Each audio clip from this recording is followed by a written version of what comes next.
Now we're gonna. Oh Jesus Christ! It's just come on screen, John. What's up? That was just so good. I think that was too much of a giveaway. I think John has all the answers now. Ruined it. Spoiled. I don't know why I'm over here by my computer. I should probably head back to the oven and the stovetop there. That was so good. Well, everyone, I think, you grasp from the context, I guess. But we finally have here with us our amazing John Hammond.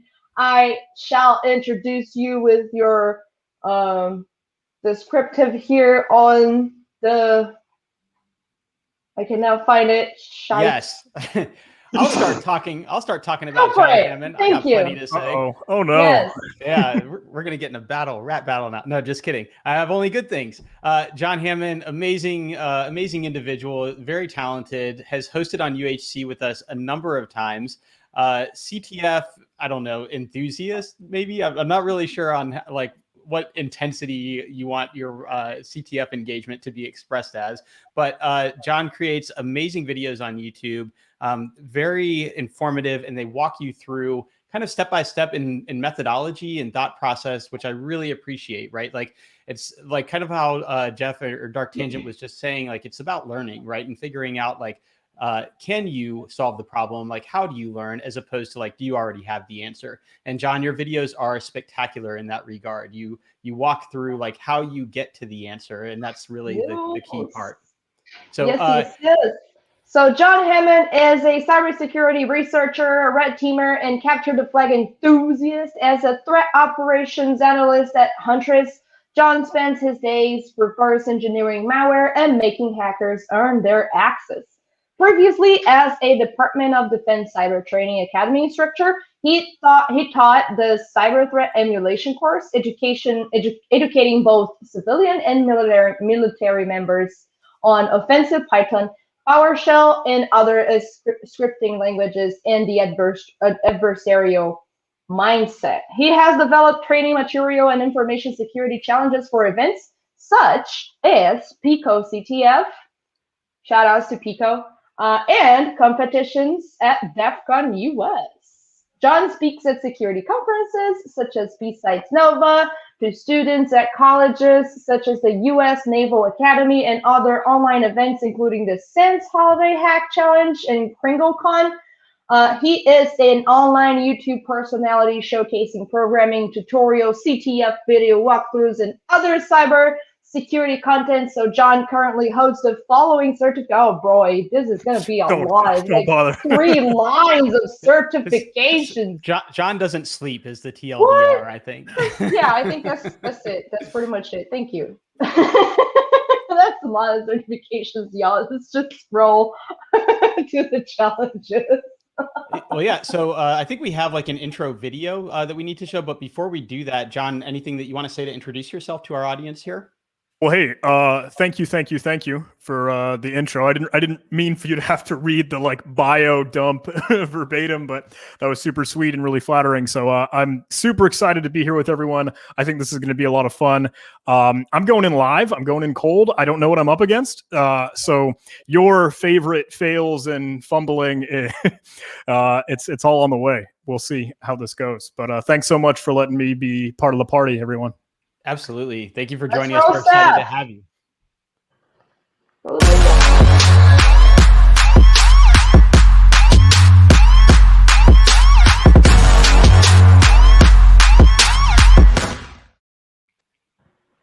I am enjoying.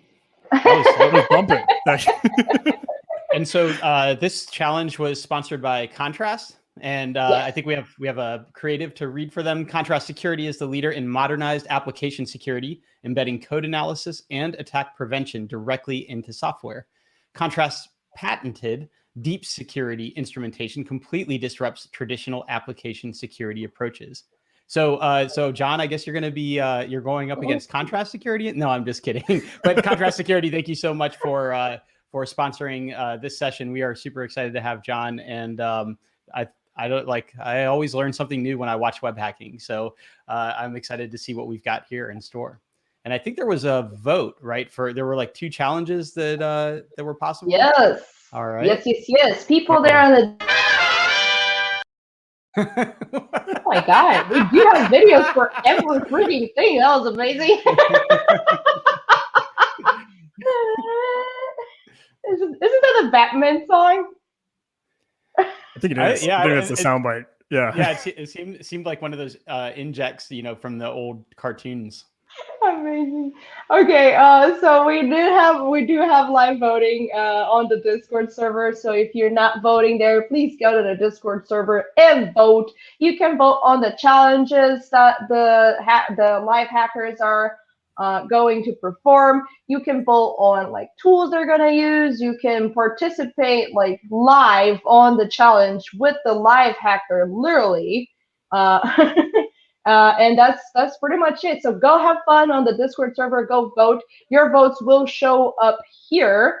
And let's see. We have the voting for Space Saucer Communications, and we have votes for The Great Escape. And The Great Escape won. All right. Yay.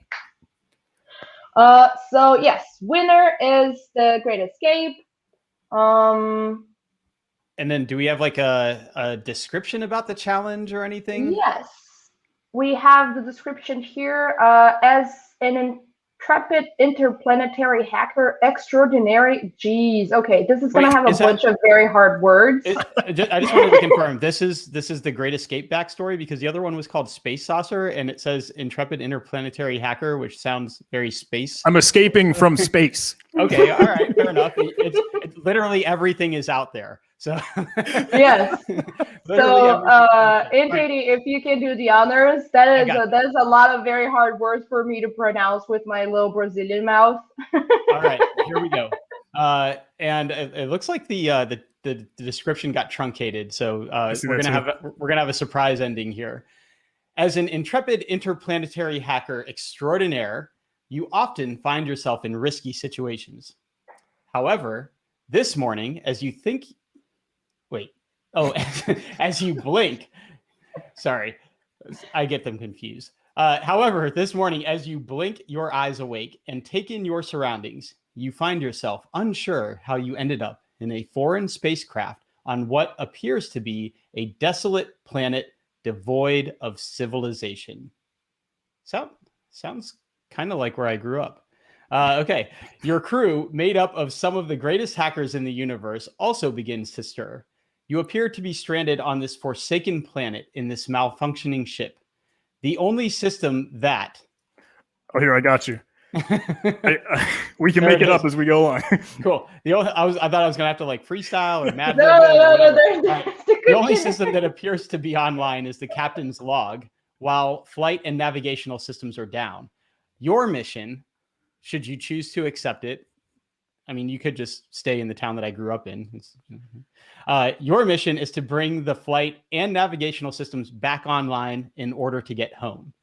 And this challenge is made by Sammy Kamkar and Matt Austin. So, at least one of those people is my friend, whether I wanted them to be or not.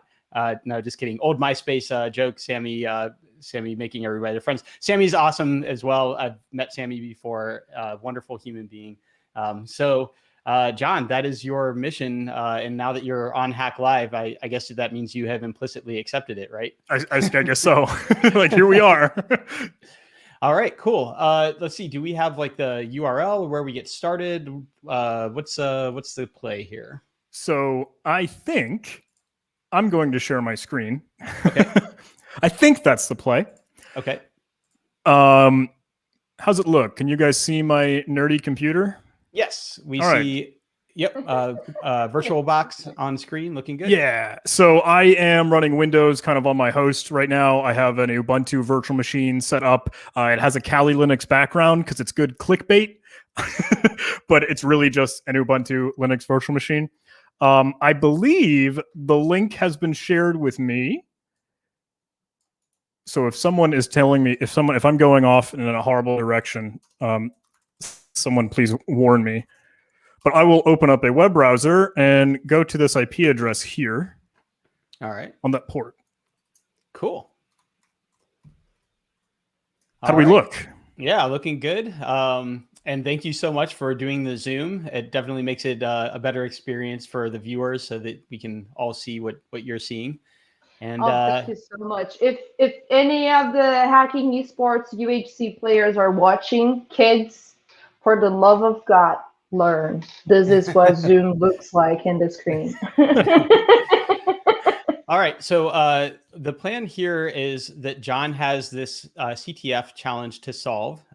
There may be hints or things that hinder John along the way. And then we are just kind of here as commentators. So John, we're going to kind of let you drive and talk through things. But if you know, everybody is different. I personally, like when I'm working through a challenge, if I'm trying to relay my thought process, I kind of, it makes me slow down and struggle a little bit. So John, you're kind of in the driver's seat here, and you can kind of control the engagement from myself and Marina. So we are going to let you drive and take it away and walk through solving this challenge that none of us know anything about yet. Great. Fantastic. Hey, what is, I guess, is there a time cap for me? Am I, hey, at the top of the hour, and someone going to pull the plug? Let's see.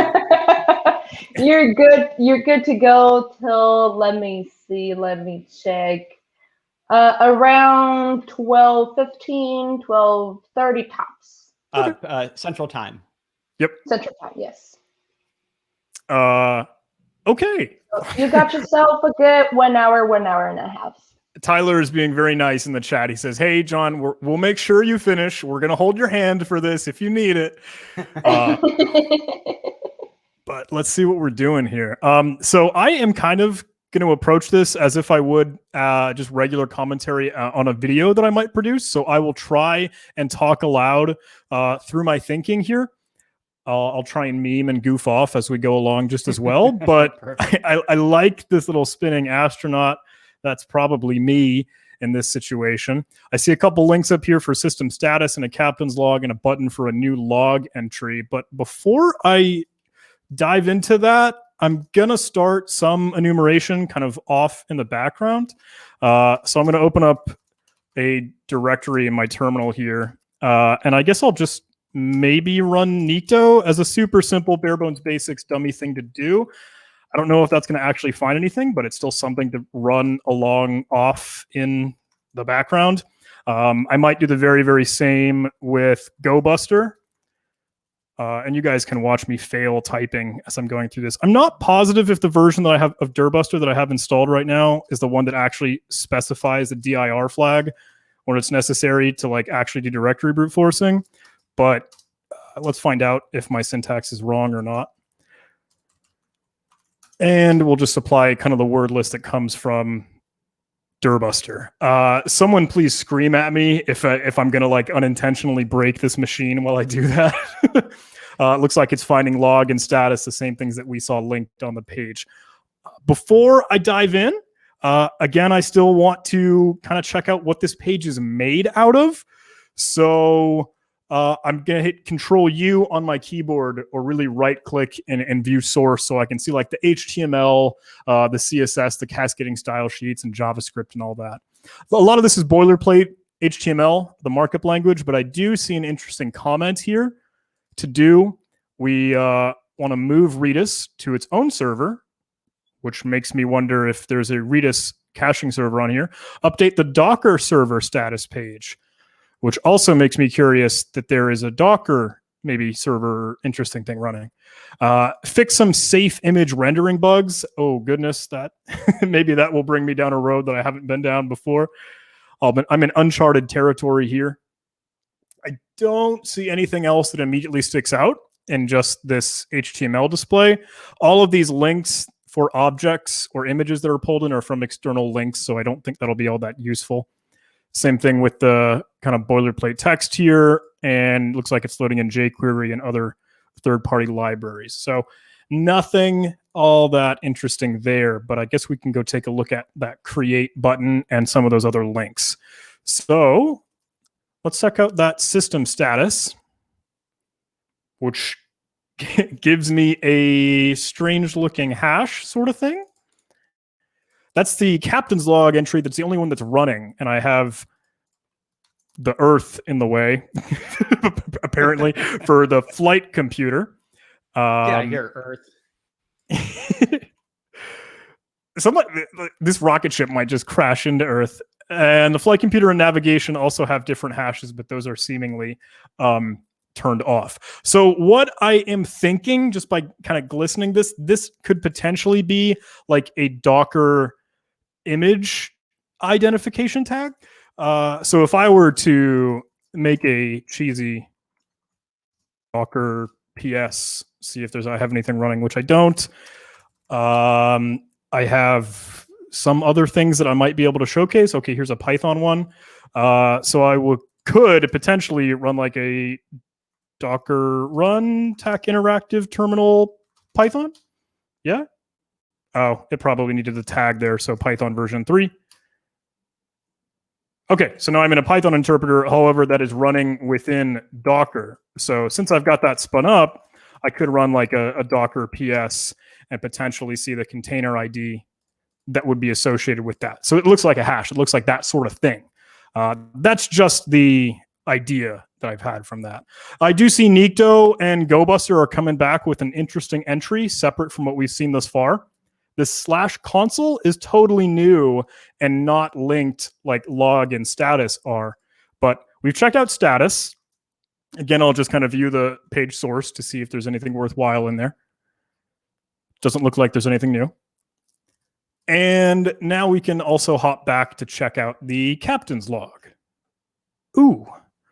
Okay, so this has entries in here. Captain's log, light epoch, that thing. Though it's only been theorized, we did not expect it could happen. Per galactic regulation, we disabled the ship's unsupervised learning before flight to limit the system capabilities. What we didn't consider is that during its local training, that it would realize the astronauts in the way, stored in the local backup. Okay, let's totally view the source on that. So maybe we could read some other hints a little bit better if that page ever comes back. It's already there in the browser, technically. What's it thinking about? Did I break it? I might have broken it. Oh, gosh. Yeah, GoBuster's having a hard time. Looks like the console. Did I break it, guys? Oh, no. All right. Kernelcon folks, if you're watching, please check the instance health and see if it's still online. They're looking into it. I'm truly sorry. Yeah, what did you give him, like a T4G Nano or something? Come on. That was good. That was a good run. What if you could have made it work? We made it work for like what, 9 minutes? Well, hey, thanks for watching, everybody. I really hope you enjoyed this video. Please do like, comment, and subscribe. Gosh darn it, John. Well, technically, you're not in the challenge anymore. You broke out of the challenge, and so I think you escaped. That was it, the Great Escape. That's probably going to be our record speed run for the day. It does keep redirecting me to HTTPS, which is weird. Okay. I'll ping messaging in Discord. Did I break it? Yeah, so they're saying that you don't necessarily need to do enumeration with the GoBuster, and so that'll relieve some of the stress off of the. I think strain off the instance. There's a little hand slap there. They're telling me it's almost back up.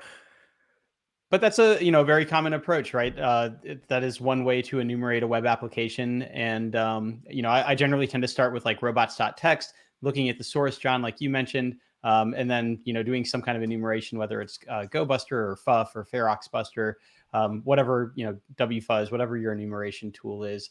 But a very, very normal approach, and I think very common and really good for folks that are getting started. I wanted to help cover some airtime while you were chatting about that. Yeah, some of the quick low-hanging fruit that I would tend to check for, and admittedly, this is very, very much so low-hanging fruit. Robots.txt is something we want to check out if there are any cookies that are being created or like backup pages.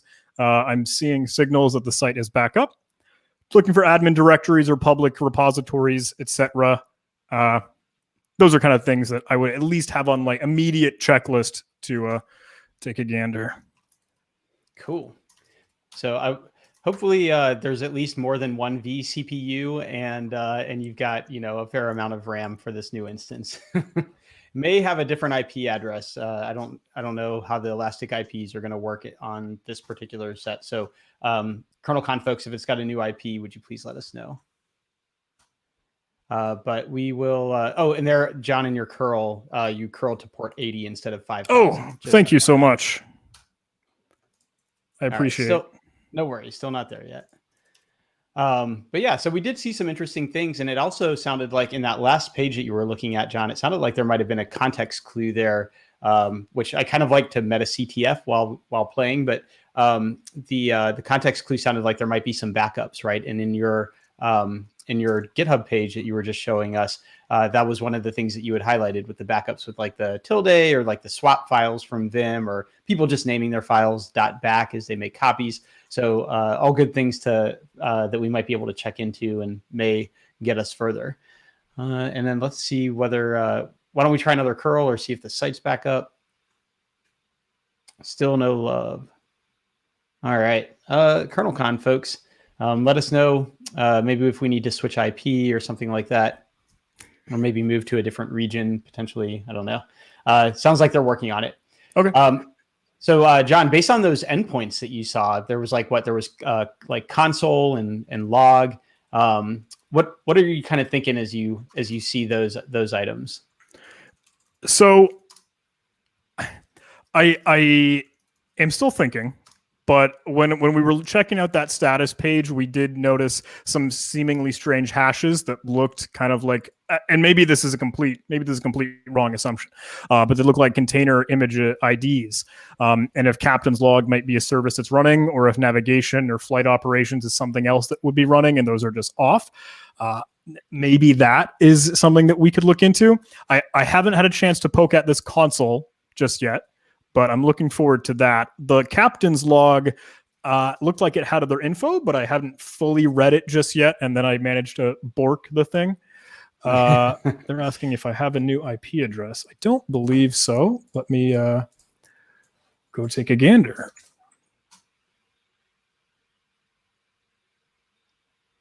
Yeah, maybe. So looked like the challenge was running on an EC2 instance. EC2 instances will have security groups tied to them, which then allow traffic on certain ports based on the network layer, so the IP address and the port number. And so that could be one thing, right? If your IP address randomly changed somehow in the last like 5 minutes, the security group may have allowed just your previous IP in, but not the new one.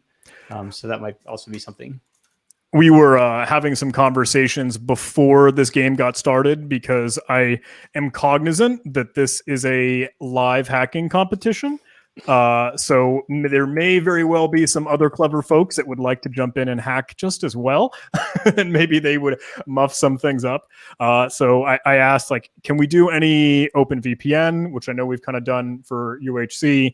Are there any IP allow lists or things we could try? So I think we are working with an IP allow list, but then of course, even me is the one that breaks it. Yeah. Let's see. Why don't do you want to try like closing all the way out of Firefox and then Sure. coming back to it? I mean, the curl should be doing it just straight up. Should. I totally agree. But we never know, right? There's always the try turning it off and on again approach. Yep, still no luck there. All right. Yeah, I'm not sure. It's interesting. It worked. Everybody saw it. It was working. Right, it's just a nice reminder, everyone. You can go to the Discord server for Kernelcon. It is, if I'm not mistaken, the link is discord.kernelcon.org. Yes, that is it, as you can see here on screen. And I'm also going to let the banner roll back again. There we go. If you go there, you can experience the full event. You can experience the full con. The villages, the channels, the voting. The live voting is what is most important there. We just see some very serious hacks. Thank you so much, John. And you can go all the way to the Discord server. You can participate on the live voting. You can choose whichever challenge our live hacker will hack into, and through. You can do a lot of stuff there on the Discord server. And also, if you want to get merch or swag, just like the badges, for example, you should go to store.kernelcon.org, and you can buy whatever you like most. There's stickers, there's the badge as well. The badge is an awesome stream deck, hotkeys. So yeah, go there and buy some swag. There is a thought that either my ISP or the AWS had blocked me. So I'm going to try to go from a different VPN location, which totally makes sense. You probably shouldn't be hammering a public IP address, by the way. Stay in school, kids. People in the chat are asking if you embedded malware because of the QR code in your shirt. This actually does. This QR does like decode to the string downloading malware, so it's a good joke. Nice. For those that were curious and screaming about the public IP address on the screen, don't worry, it's through the VPN. Let's go see what we're doing. Yeah, cool. We're back. Awesome. Hi, John. Great.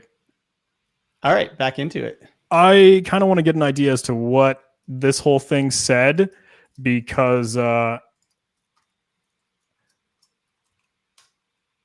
we didn't have a chance to fully read it. Mm-hmm.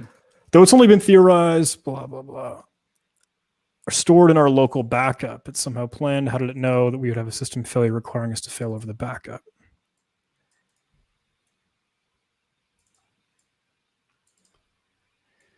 All right. The only way, if we can get our system back up. Now, this safe image URL that's included here looks like a little like remote file inclusion. I'm not positive. We can tinker with it. I also don't know if we could do any like local file inclusion with that sort of thing. Yeah, I see. Like when I see a setup like that, it brings to mind a couple of things, right? Is it a file inclusion? Is it an open redirect? Is it a server-side request forgery? But it definitely looks interesting. And one of the things that I think about with like when it says like specifically safe image, right? I wonder if it's like checking for something like is the requested URI on the other end matching something that looks like an image, like if you did like hello.png versus hello or something, right?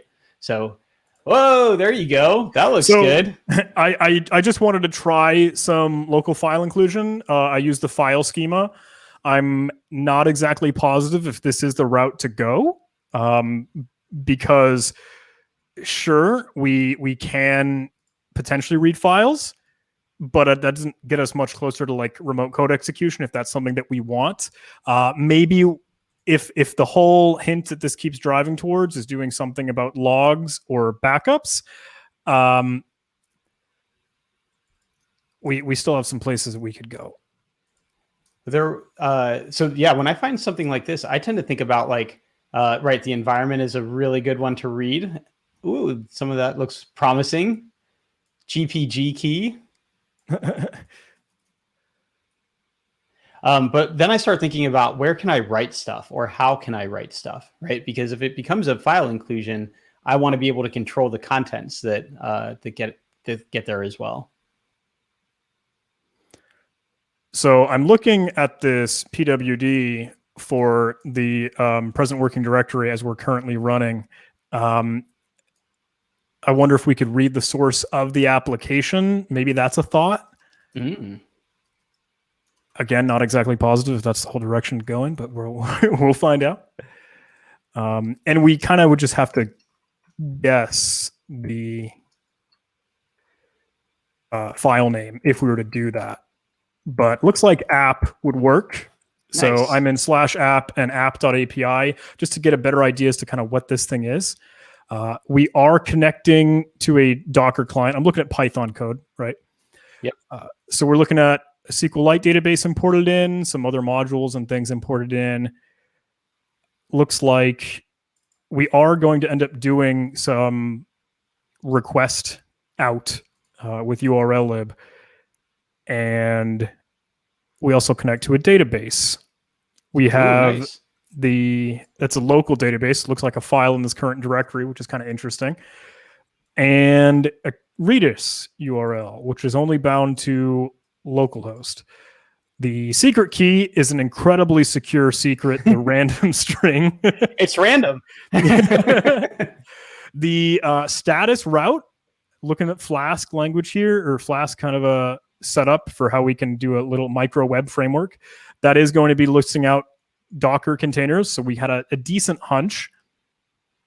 Looks like it's going to end up running Markdown as we were to add notes into it. I don't know if we could do any like weird, clever Markdown remote code execution. I think those do exist in like some weird edge cases. SQL here, creating this post method to add something, creating a document is looking like it's using a like parameterized SQL statement. So I wouldn't be able to do any neato SQL injection for that. Mm-hmm. Safe image, though, as we were looking at, does this curl setup with a little user agent. Yeah. And that's it. Nice. All right. I see a lot of very fascinating opportunities in this, and great approach jumping to the source code first. That can give you so much information so that you can kind of start making informed decisions about where you want to focus attention. So what are you thinking at this point, John? I guess we can try to see if we can steal the database. I don't know if there's going to be anything worthwhile in there. I'm in view source, so that's going to be doing weird stuff. But if I curl this, I think it's capital O to write to a file. I think it's lowercase. I want Thank to say. you. Yeah, I totally agree now. Capital O, I think for wget. And I am still blocked from my original IP address, so that's going to be annoying. Let's go to a temporary VPS. Nice. Fantastic. Yeah, we could redirect that or just kind of do this thing. Yep. I don't know if there'll be anything actually worthwhile in this. Looks like it's totally not. Just the entries for the log.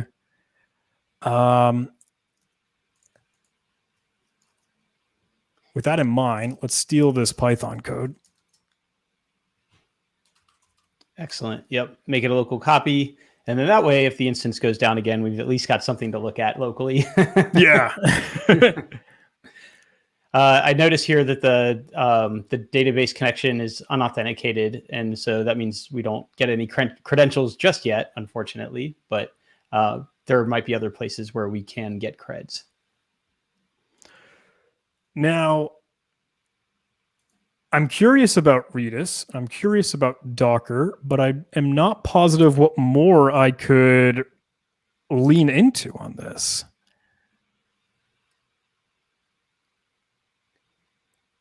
Yeah, the things that came to mind for me were the Redis or Redis, right? Because it looks like you can do a request out, so you could potentially maybe request to that port on 6379 on localhost. Another thought was you've got the Docker socket potentially exposed, so you might be able to communicate with that. And then, of course, we are on EC2. So anytime that you can get a server-side request forgery, hitting the instance metadata service seems like a fun target because you can potentially get access credentials to get you into the AWS environment.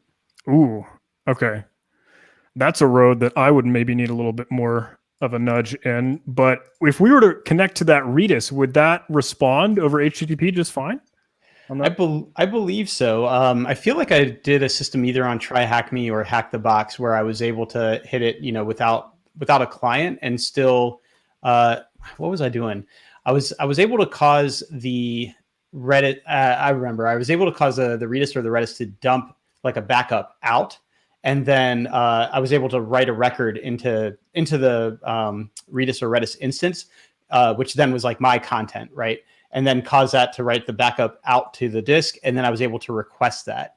And so by requesting the backup, that got my code execution, because then I had like my code. That was in a PHP app though. Oh, that looks cool.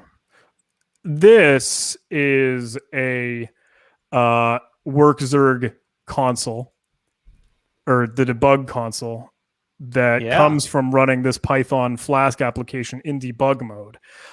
Since we have local file inclusion, we could actually grab all the pieces to be able to determine the pin for this. That's a thing that I've known to do in a CTF challenge that I made. Yeah. Is that worker bee, right? That is worker bee, yeah. For a good sanity check, part of me might want to go check a write-up on that. Hey, that's why we take notes, right? That way we don't have to like re-solve the problem every single time. You can just look through your notes and be like, how did I solve this previously? Maybe we can go check. What was my solve script for worker bee? Hey, if you got it, use it. I love it. Getting a little meta here, sorry, but this is so cool. Well, I always love on UHC when we can get challenges that match up with our like guest host specialties, right? So we had like a Kubernetes challenge when Ian Coldwater was hosting with us. And so this is awesome, right? If you can literally take your worker bee expertise or knowledge that you built in building that challenge and use it here, I am absolutely for it. Apparently the staff has a quick question for y'all. Ooh. Oh yeah, they just want to tighten up the security group. So they wanted to get like your VPS and your VPN external IPs. Yeah. So yep, looks like they've got that one. I think I had sent them previously my VPS. Cool. Okay. Now, back to the task. I don't know how well we'll do with this, but we can try it.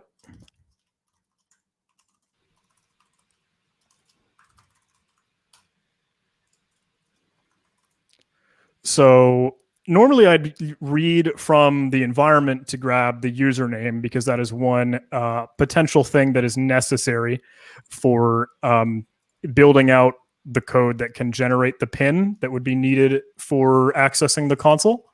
Mm-hmm. I don't see that in proc environment. I thought it was root, wasn't it? I would assume it's root, considering that's our home directory. Yeah, you're right. Yeah, the environment variable for user is not there. So forgive me for looking through absolutely disgusting code. But let's try that username as root. Cool. And the mod name is traditionally flask.app. Traditionally Flask. I'm not positive if this will be the exact location of the Flask app on that server. We had previously ran Nikto, and that might tell us what version it was running, 3.9. So this is just kind of a guess. I want to see if I can reach 3.9's dist packages of Flask, but I'm not positive if I'll be able to see that location. Maybe .9.4 potentially? Worth a try. I appreciate the help here. Yeah, sorry. And tell me if you're like, whoa, hold on. I don't know. Chill. Because I'm like, every week on UHC, I'm playing along in my head, right? I'm like, what would I be doing in this situation? Other than sweating bullets. That's always what I would be doing in that situation. That's the thing. You do this thing kind of live and you tend to choke. And I'm always getting that. Python work Backseat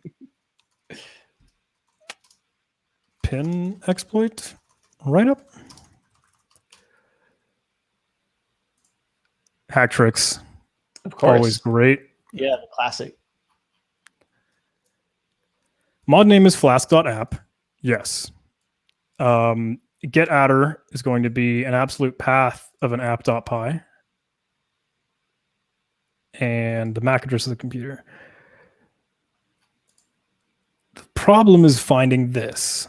Ooh, yeah. Let's see. Well, we can read from the file system. I'm trying to think, or does like maybe do the ARP tables manifest anywhere in proc that we might be able to read out of the file system? Is that a thing? Well, yeah, with the ARP tables, it might show you your MAC address, right? The MAC address I think we can get, but the location of where the Flask installed app is where I might be missing. Got it. One thing that I might try, and I can try to do this in parallel if you want, would be to like spin up, or think about like what might the Docker base image be? Right. Like, maybe it's Alpine, maybe it's just Python 3, and then you just do like a Docker run, and then you look like where is this particular file path at. But we at least do know the Python version, so that definitely helps us. This is totally a shot in the dark, though. And so maybe to kind of broaden our question here a bit, what does that access into the WorkZig or WorkZerg debug console actually get us? So that would get us code execution through Python, cool. Which would mean that we can totally run commands, which would mean that, okay, now we have better access. And that's totally something that we want without a doubt. Excellent. All right. So it seems like a valuable target then. Yes. I don't know if there are anything else that might be an easier path for us right now. Yeah, the metadata service is the only one that I can think of, and that's only if they're running IMDS v1, right? If they're running v2, it's not as accessible, or maybe not at all, through an SSRF. But if they're running v1, it's literally like hit it, walk the directory, and then get the creds, and then set up your AWS CLI, and you're off to the races.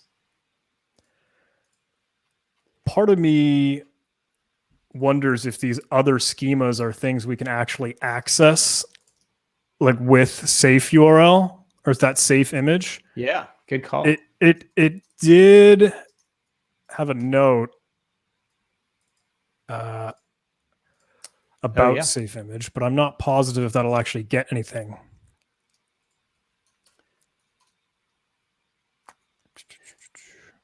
Right. Yeah, because schemas. We did see that it used HTTP, and then we did see that you were able to give it the file. Right, and so the Docker socket might be one. And if you can interface with the Docker socket, then that seems like a really good way out of the container onto the host potentially.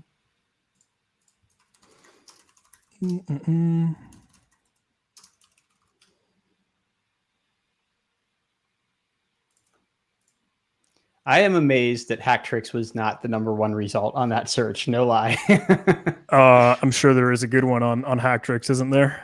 Yeah, for sure. Probably. There's a couple different ones. But yeah, Docker Breakout is one.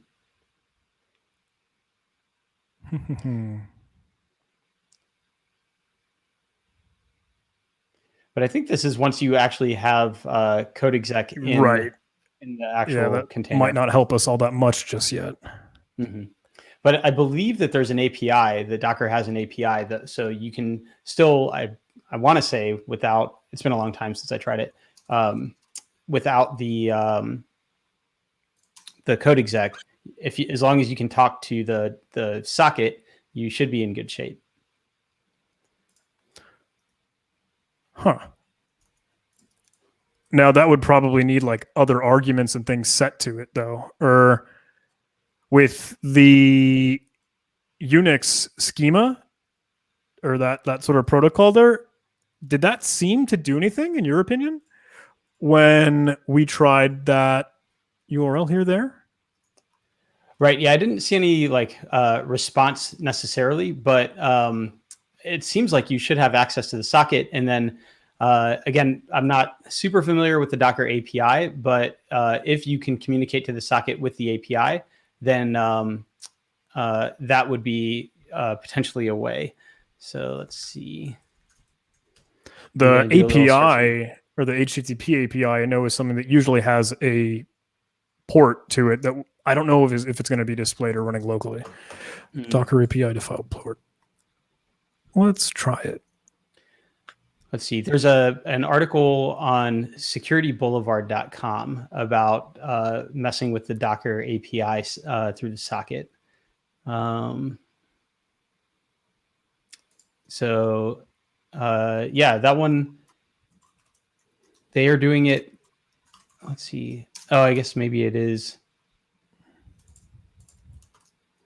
I'm seeing if they're actually talking to the socket directly or if it is what the protocol handler is.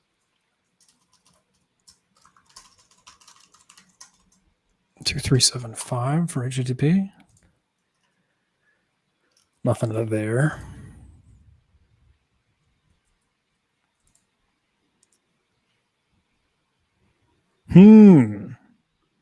I told you guys were going to stump me. No one believed me.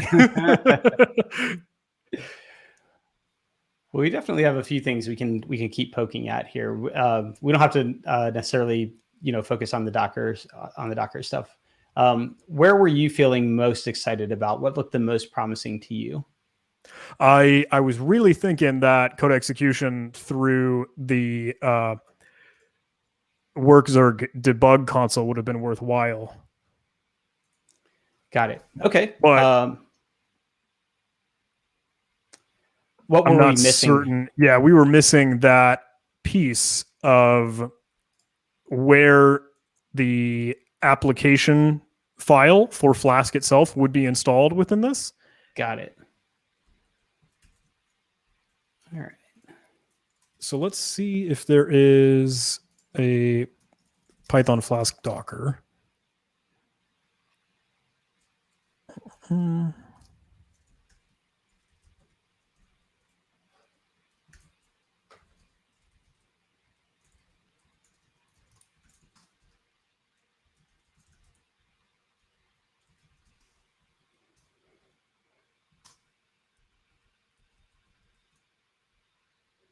so the approach that we're taking here for the folks watching at home is that we are looking for a way to kind of duplicate the target environment. So that way we can figure out how what the path is in that target environment without complete access to it. This is an approach that I really like when I'm trying to get a better understanding of what quote unquote normal looks like, right? So one way that you can build up your pattern recognition is just to do something so many times. You reverse engineer a bunch of programs, you see the control flow graphs or whatever, the call flow graphs, and you eventually figure out like, oh, this is the interesting part here, right? But you have to do it so many times that it's really kind of like cost prohibitive, if you will. So another way that that John and I have discussed in the past for kind of figuring out what quote unquote normal looks like, so that we can do pattern recognition, is to just set up a duplicate environment, right? Like spin up a Docker container, spin up a virtual machine, and then look through that. Like, if you get a shell on an Ubuntu server system or a CentOS system, and you've never seen CentOS before, you start looking around. If you're not, as familiar with Linux, maybe you might spend a bunch of time looking into things that are just default. They're default installs. And so the way you can get that familiarity is to spin up your own CentOS VM and then look through that, and the things that you see in your target, compare them to what you see in your default VM. And so right away, you can quickly figure out this is something that's unique versus something that is just part of the default or a regular running config. And so that's one of the approaches that we're talking about here, is spinning up a different Docker container that might be the same one as the target one. And then that way we can quickly see, here's that Python path, which then adds one of the components we need in order to be able to build out that the code to generate the workzerg pin, which then gets us the code execution. So it's all this chaining, right? Sometimes you kind of go off on tangents, some of them darker than others. And after enough dark tangents, you get a DEF CON. Ooh, have you seen there? There's a nice juicy hint for y'all. Ooh, there's a hint somewhere. Mm-hmm. Beggars can't be choosers here. The Steph just gave you a hint if you want. Yeah, so that's the server-side request forgery that we're looking at here. And so, we could point the SSRF. We could this is that safe image handling. We hints are being also given in the Discord server. Nice. There's my initial take, with SSRF on an EC2 instance was to go after the metadata service. So that's one that we haven't dug into yet. But we still have other items that we can target with the SSRF. We could still, try to mess more with the Redis stuff, or potentially maybe the Docker socket. I'm feeling less confident about that. I feel like once we get a shell, that's where the Docker socket is going to be really helpful. I'm seeing notions of Gopher from the generous hints that people are willing to donate to my poor soul.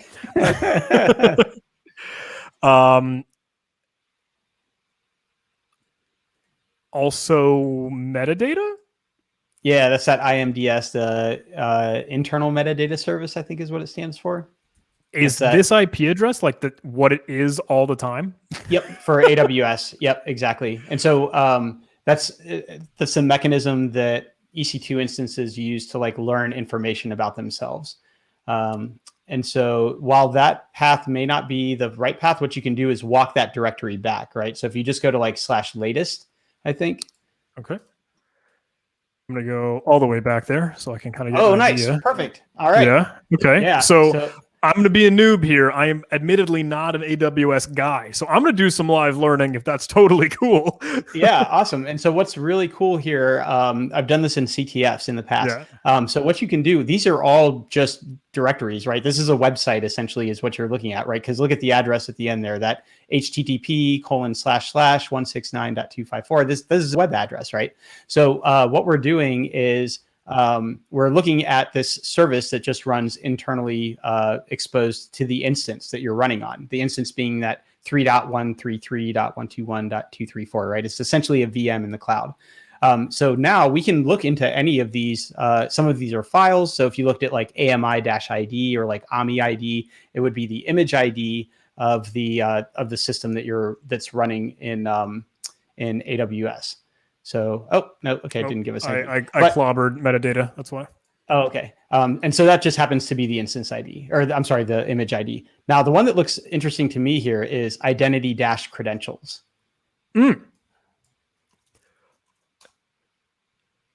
Roger. Cool. Yep. And then we just we keep traversing. That info file is probably nothing worthwhile for me. Just some metadata telling us when there was the last update, it seems. Cool. And now, there we go. Awesome. So now these are access credentials for AWS. So what you can do is take these and you can use a tool like Paku, for example, which is written by Rhino Security Labs. And we've seen the folks on UHC use it the past few weeks. How do you do that? What do you see? PACU. Yep, you got it. Gotcha. Nice. And I think they even have a Docker container, so you may not even have to go through all of the environment setup and everything. You might be able to just be a Docker run. Yep, perfect. Okay. And so that will spin up the Docker container for you with the tooling. Now that looks like an interactive thing, isn't it? It is. Run it with IT. Okay. And then what there's command where you can configure your credentials. And so you will take the credentials from the EC2 instance metadata whatever the IMDS. You'll take those and you'll load them into Paku, and then Paku has all these modules where you can just be like, hey, go do like this enumeration for me. One of the other things that you can do with Paku is to go from this API programmatic access into web console access. So if you're out there and you're maybe feeling less at home on the keyboard working in a console, and you're more used to using the AWS console, like the web UI, Paku can get you from this point to that point as well. So let's see. Teaching Hammond to go ham, featuring John Hammond. I'm here to learn. Yeah. All right. So let's see. Let's get these. What do we want to name the new session, John? So going ham? I don't know. Int 80 solves this challenge. All right. And then let's see. I forget what the config command is here, but there's a command that will let you set up your credentials. Set keys? That sounds right. Or import keys. Set keys. That's the one you want. Okay. Import keys, I would assume, would take like a file that it might need, but that's what it looked like. Yeah. Yeah. So you can name yours. Yeah, you can name that whatever you want. Yeah. Key alias ID. Now, those are the things that we should be able to see present here. Is that right? Absolutely. Yep. So that is your access key ID. Secret key access secret key, whatever. Yep. And the session token should be that guy. Yep. Okay. It's a long one. Dope. There you go. Incredible. All right. Yeah. All right. So now there's all these modules, and it's just like using MSF console, right? Tab completion, your way to victory. And so I think, I forget what the verb is. Maybe it's like run or something, but you can search for module names. You can, and then you can run a module. And I think there might be one that like does everything potentially, but I don't necessarily remember. I haven't used Paku for a while. All right. But I see a lot of enumeration. I see a lot of et cetera. Right. So we're thinking about, where is the flag potentially, right? And and in this case, with an EC2 instance, I might think that the flag would be on the EBS volume. And so I would want to maybe see there's a category there, exfil, right? EBS download snapshots, or maybe EBS or S3 download bucket. But I would start with the EBS download snapshots maybe, because we already know for sure that there's an EC2 instance. I just want to let you know that y'all have around 20 minutes left. Okay. Cool. Yeah, let's give it a run and we'll see what we get.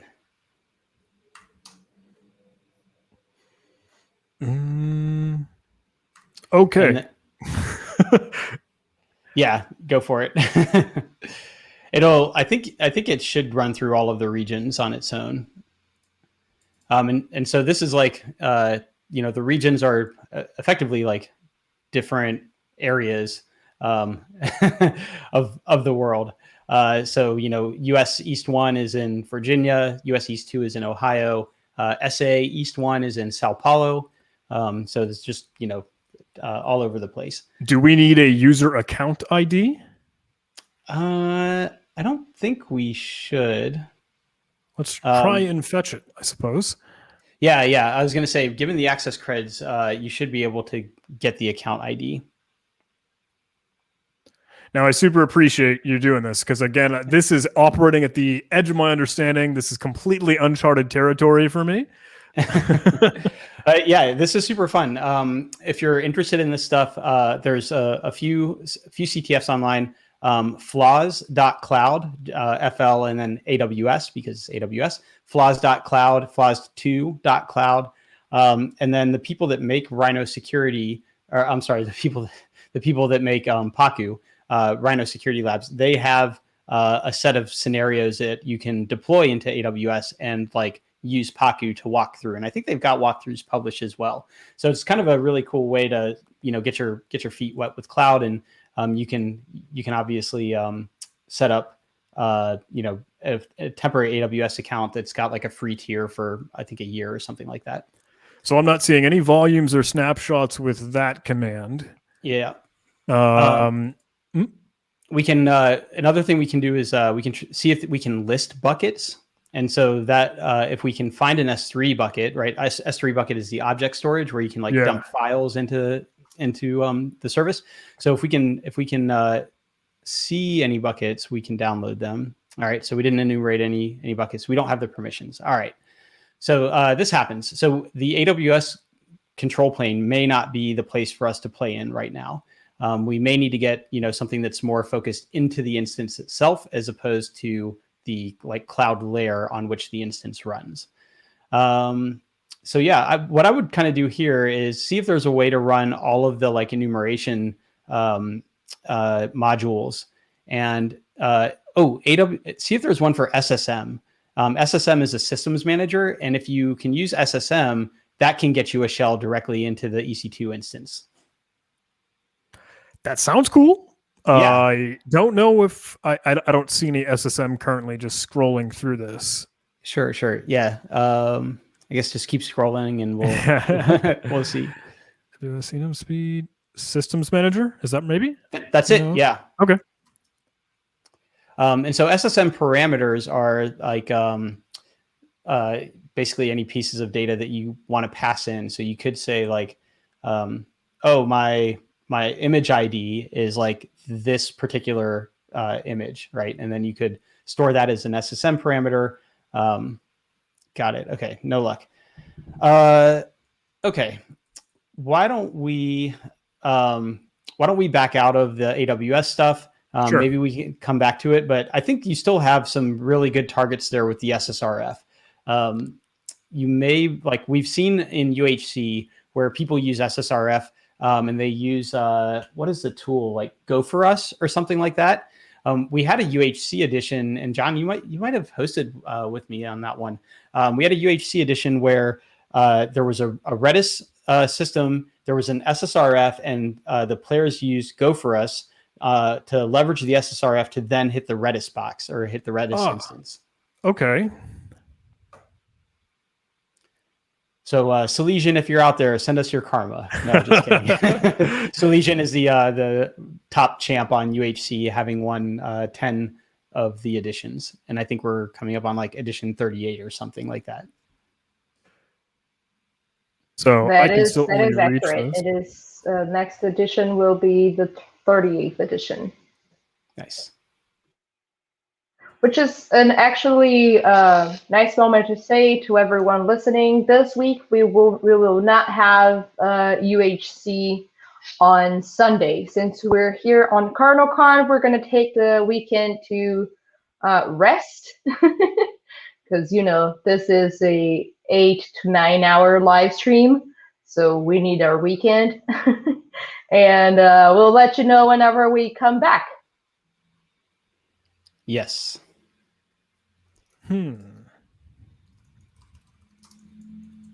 So I am exploring Go For Us. Nice. Let's get a reverse shell, I guess. Sure, why not? This needs to know my callback IP address, which should be my VPS here. What can be his cron tab directory location? Sure. Yeah. Okay. I believe it. Gopherlink is ready to get a reverse shell, and this just magic does it. Right. So now you set up your netcat listener, right? Yeah, and it told me 1, 2, 3, 4, and I can see that's the port that's going to end up using. Cool. So yeah, fingers get that crossed. Cool. And then when you go back to your SSRF, that like payload or wherever you're directing the request to be made, it should be that Gopher protocol string. Gotcha. So URL is this long boy. I'll hit enter. See what we get. And then if we go back to our, no, we didn't get anything on the listener. Okay. let's see. I wonder. Okay, you did put in your remote IP as the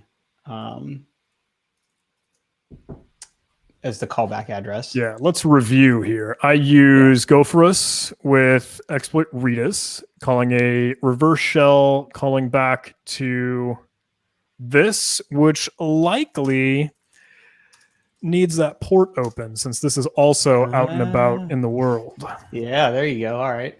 Now, like some random person is gonna like netcat. Please do not. You're gonna get like a hi, John.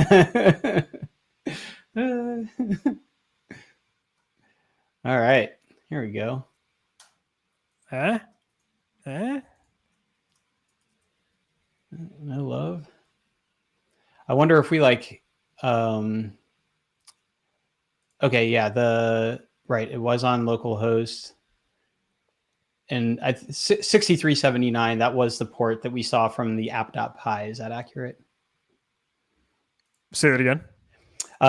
When we did the app.py, we got the source code for the target app. Did we see? Okay, 6379. Yeah. Yep. All right. Cool. Just wanted to make sure the port was right. And then this is all just, I think, your boilerplate. Right. The payload for itself. Yeah. Let's see. It is running bash, and I wonder if maybe. So if you see in the middle, right below where you started highlighting, on that second line, after the URL encoding values, and if you go left just a bit, you'll see like your reverse shell setup, right? Bash dash C. I wonder if we change that. Like, what happens if bash is not on the system or something is not symlink to bash? I wonder, it's not going to end up running PHP, would it? That PHP shell wouldn't get us anywhere? I wouldn't expect, since the app is a Python app, but we can definitely try it. I mean, there's no harm in doing it. It is Redis. Oh, duh. Let's actually... Don't tell me what to do, Gopherus. So, web location. Yeah, we saw it was running out of /app, right? Yes, but there's rip. nothing that's going to end up executing that PHP, is there? Right. Exactly. Yeah. So I think in this case it would write a PHP file to the thing. 10 minutes, and somebody burned their pizza. Please press F in the chat for the pizza. So if we can use just payloads like that with Gopherus, though, we might be able to use some like regular syntax, because this is using set to run a command, but it might be able to just create a file or do anything else. Oh yeah, good point. Yeah, it doesn't necessarily have to be a reverse shell payload. You could do a different payload if you wanted. Yeah.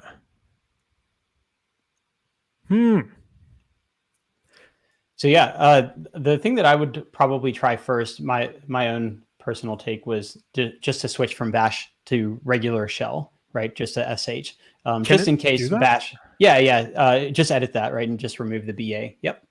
And then that way, just in case there's no bash on the system, at least we've tested. Part of me is wondering or scared that I had used that view source on that. It still makes the request though. So I think we would have seen, if it had actually worked, we would have seen the shell connect. All right. This Docker container likely wouldn't have netcat. Yeah. But wait a minute. We have something very nice to happen here. So the challenge someone to come bail me out. Yeah. It's coming to help you. Hi, Matt. Hey. Welcome. Hey, Matt. Thanks for joining us. Hey, John. Hey, Matt. Thanks for letting me suffer. I hope I've been a good sport about it. You've been an awesome sport. We've had a couple of scares on unintendeds, but those are also fun. But this is the intended track. You're definitely on the right track. I wasn't actually aware of the Go For Us tool. You were on a page that I was using to build the challenge a little bit earlier that just went through the step-by-step, but Go For Us looks like it's building basically the same intended solve. So I think that you guys are on the right track with it not having bash. It is an Alpine Docker image. So I think the payload could probably change to bin.sh, and you might get it to ping back. And then also you'll see the connection come in potentially, but I wasn't getting a lot of response so I kind of triggered a PS or something and then waited for that response to come in. But if you want to take apart this payload a little bit, effectively what you're doing is you're writing a key inside Redis, and then there's a bunch of extra junk in it, but you're just writing like a key value into the Redis database. And then you're setting a config option to tell it where to store the database file when it writes to disk. And then you're giving it a file name. So basically you're just adding a cron, like a file. The Redis server's writing that cron file somewhere. In the cron spool.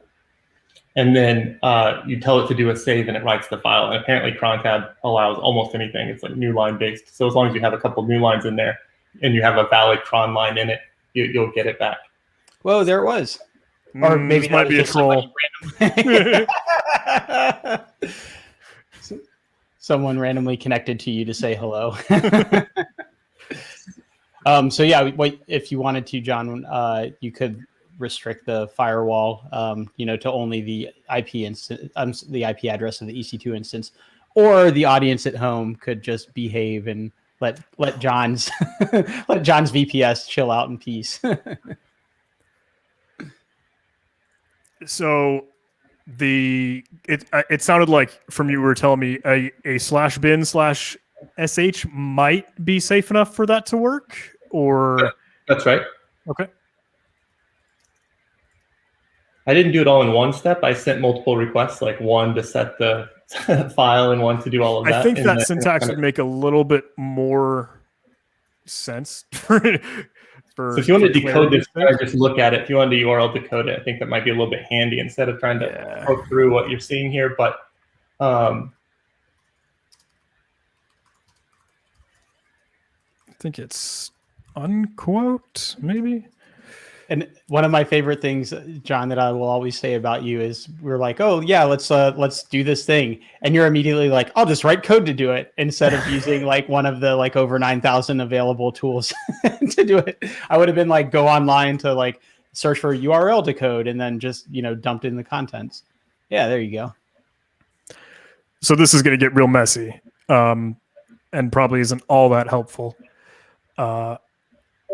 But yeah, there you can see. So I think flush all and set, those are set. You're setting one. I think that's like just the internal Redis language, right? But then the main line there, we're setting a cron job for every single minute to please execute and run this command. Excuse me. I realize we are maybe running a little bit later than we intended. So I'm going to do, if it's totally okay, some cooking show magic. For us to kind of make sense as to what is going on, and hopefully get this wrapped up for everyone. Cool. Yep. So in separated lines, we are not going to localhost anymore, but we are going to the actual target. So I'll grab that.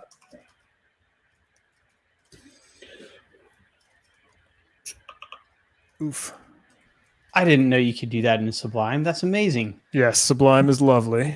And they're using Netcat to call back with the old version of Netcat with TAC E. So that's neat. Yeah, is that inside the Alpine container, Matt? It is. It was a default Alpine. Whoa, I didn't know that. Okay. TIL. A bit more complicated because we didn't want to actually expose the box, so it's a nesting of Docker containers and the magic behind all of that. So I might be wrong in these URL encoded stuff. Hopefully not. And we're going to end up listening on 15967, as I'm assuming what ngrok gave you. Yep. I will follow suit. 5 minutes, everyone. Oh my gosh. How quickly can I copy paste? Go, go, go, go. And I don't think I'm missing anything. Yeah, I think you're in good shape. I'll be honest. Now, you had all done that from, I'm assuming, curl. Actually, yeah.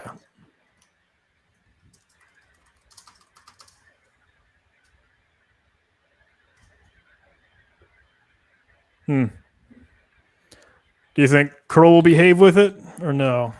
Should I do the browser? Yeah, either way. I'm not positive about these. The percent encodings. Yeah.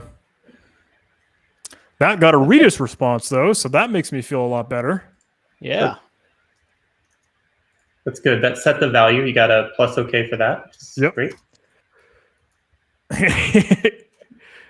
Come on. Get out of here. Get out of here, you memesters. Let him get his reverse shell, everybody. Come on. And then you can spam me with Cowse images. I 4 am minutes. gonna set this, wait for it to save, and then we'll start the listener. All right.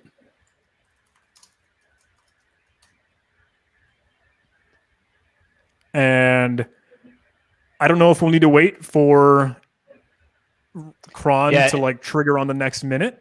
Right. So it should be within a 2-minute time, I would think. Right. Ideally within a minute.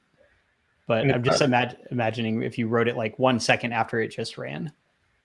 I wasn't noticing much come back instantly right away, so I kind of did queue up a like PS or something like that just to have it hit me when it came back. Just throw a shell my way. Just toss a shell to your hacker. Yeah. What I think you guys had done that in the Hacker of the Hill. Is that right?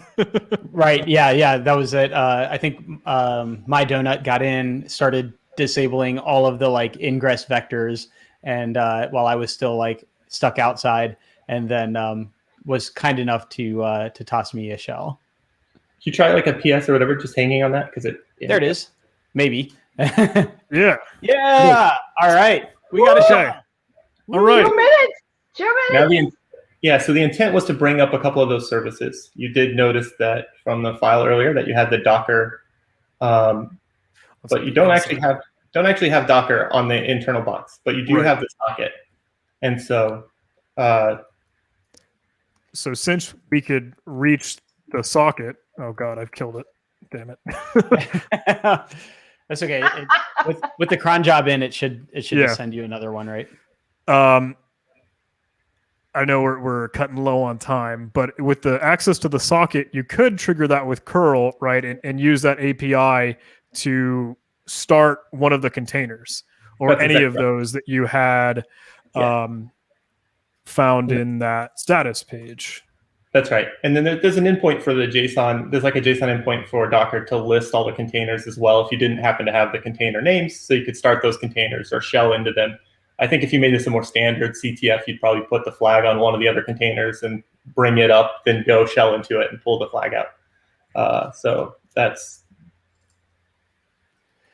Yeah, I've definitely played a number of CTFs where you've got to essentially, it feels like you're pivoting through a network, right? But really you're just hopping between containers, and different containers have, maybe different volumes shared or different ports exposed or whatever. And so you're still hopping between systems, but it's all just in one, Docker environment, which is really cool. If you're ever interested in building out, you want to learn more about pivoting or, hopping around networks or whatever.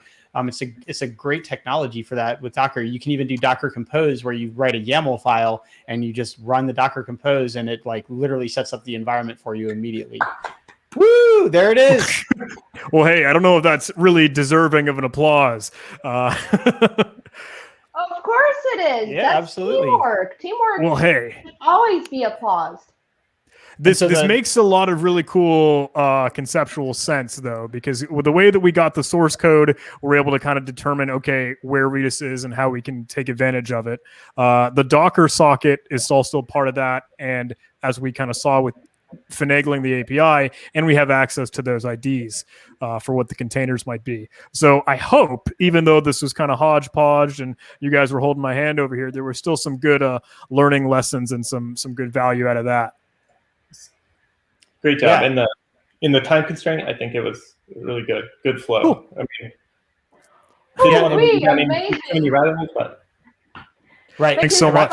everyone. Thank you so much, John, for the fun. Thank you, thank you, and Dady for all the help, and thank you so much, Matt. This was such a fun challenge. We're so glad that you also came in to help us. We're super grateful. Thank you so much, everyone, and we're going now to our next part of the event. We'll see you in just a minute.